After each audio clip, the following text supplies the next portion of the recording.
Many times we face the battles. ఎన్నోసార్లు మనం కూడా పోరాటాలు ఎదుర్కొంటాం. We struggle. మనం ఇబ్బంది పడుతూ We ఉంటాం. don't know what to do.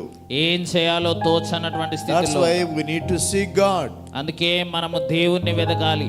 When we have to seek God, ఎప్పుడు దేవుణ్ణి వెదకాలి? if you seek God daily, no problem.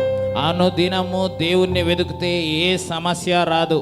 But people seek God after they face the battles. కానీ మనుషులు ఏదైనా సమస్య ఎదుర్కొన్న తర్వాతనే దేవుణ్ణి వెతుకుతారు. But Psalms 105 verse 4 says, కానీ 105వ కీర్తన 4వ వచనం చెప్తుంది, seek God and His strength యెహోవాను వెతుకుడి, ఆయన బలమును వెతుకుడి, and His presence always. ఆయన సన్నిధిని నిత్యము వెతుకుడి అంటున్నాడు. When you have such a fellowship with God, దేవునితో ఆ విధమైన సంబంధం మనం కలిగి ఉన్నప్పుడు you are not worried or afraid about any situation. ఎట్లాంటి పరిస్థితి ఎదురైనా చింతించకుండా భయపడకుండా మనం ఉంటాం.